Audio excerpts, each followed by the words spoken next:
Hello， 大家好，欢迎来到经济学小白，我是 Annabelle。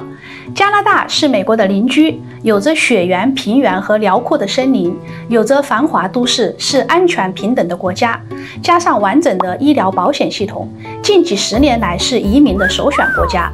但是如果你近几年去加拿大，你会惊讶地发现很多的流浪汉露宿街头、公园，犯罪率攀高，经常有人在地铁抢劫，人们都不敢去坐地铁了。医疗系统也近似于瘫痪，急诊部门关门，看病需要等好几个月。加拿大人的平均寿命在减少，加拿大已经进入衰退。为什么曾经完美的国家会变成这样呢？这期节目我来回答这个问题。加拿大是一个大国，它是全球拥有第二大国土面积的主权国家，但是人口才4000万，人口比美国的加州多了一点点。加拿大的地理位置辽阔无比，曾经是法国和英国的殖民地。加拿大拥有资源型经济，最初是皮毛贸易，后来是牧业、渔业。到了20世纪，加拿大变成了大的石油出口国和水力发电国。巨大的水坝发电是加拿大的经济命脉。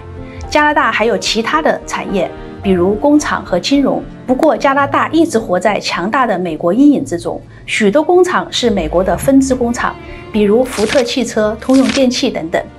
近期经济合作和发展组织预测，加拿大未来30年经济会衰退，主要原因是生产率下降，没有经济增长。生产率是衡量一个经济体每位工人创造多少产出的指标，产出越高，创造的财富越多。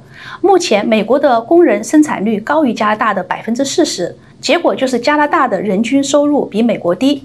美国平均收入是5万7一年，加拿大是4万4。为什么会这样呢？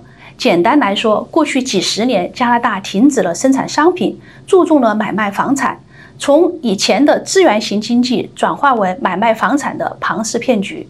2007年金融危机爆发的时候，加拿大的房地产没有问题。当时其他的国家开始降利率到0的时候，加拿大也开始降利息。当借钱变便宜的时候，加拿大房价开始上升。当时2007年70%的人都有自己的房子。看到邻国美国房价跳水，自己的房子在上涨，这让加拿大人产生了对危机的免疫力，发现财富增长的新路径。加拿大人开始对房地产进行投资，在主要城市多伦多、渥太华，房价呈2位数字的增长。然而在2014年，加拿大开始衰退，全球原油价格下跌一半，石油是加拿大的最大出口产品。伴随着石油出口的减少，很多公司和政府加大了对房地产的投入，更多的人在房地产市场中炒房。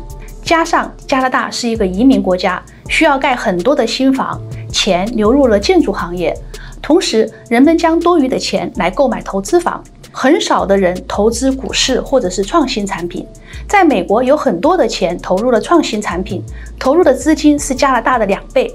这也是为什么加拿大工厂生产率低，用的是旧设备、旧电脑、差的技术，逐渐落后于其他国家。房子却越来越贵。2010年到现在，房价涨了3倍，对年轻人来说是个灾难，买不起房。在加拿大只有5年的浮动利率，到了第6年一定要换利率。当加拿大央行开始涨利率的时候，贷款人发现房贷利率变高了，每月的月供涨了很多，开始恐慌。加拿大政府说可以延长贷款年限到70年到80年付清，加拿大人就变成了勇士的房奴。加拿大政府最近还在增加移民名额，每年50万，加上几十万的工作签证，每年100万新移民。经济赶不上人口的增长，也没有足够的工作机会。这么多人来了，给医疗系统带来了负担，很多人工作太累辞职，建筑工人也缺，每年要盖20万套房，可能有20万建筑公司，但是每年有100万的新移民，建筑工人也不够。预计未来7年需要580万套房子，租金也在上涨30%，低收入的人被挤出了租房市场，变成了无家可归的流浪汉。